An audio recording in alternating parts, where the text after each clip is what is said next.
Hello friends, let us now learn some important points about interstitial cystitis or interstitial cystitis, or also called as Hammans ulcers. So what does this mean? Interstitial cystitis or Hammans ulcers, these are actually chronic pancystitis.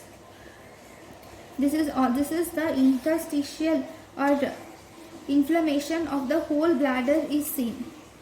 Okay, it is chronic pancystitis, and here there is infiltration of lymphocytes will be seen, and there will be infiltration of lymphocytes and macrophages are seen in this interstitial cystitis or Hammans ulcers. This interstitial cystitis or Hammans ulcers is most commonly seen in females.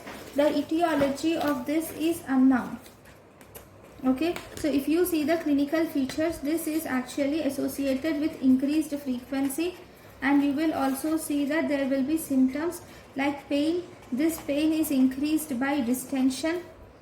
So here you will see pain which is increased by distension of the bladder, and this pain is increased by distension of the bladder, and it is relieved by micturition.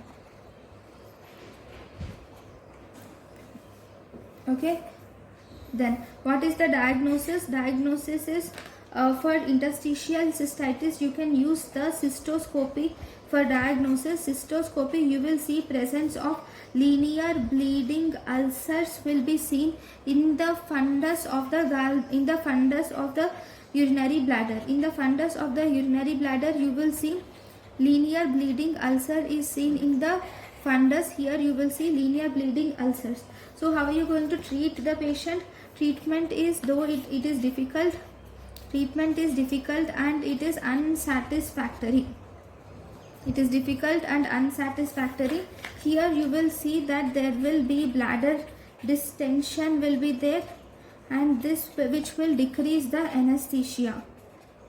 And in the treatment you will also see that there will be installation of, you can also install dimethyl sulfoxide into the bladder. You can install dimethyl sulfoxide into the bladder.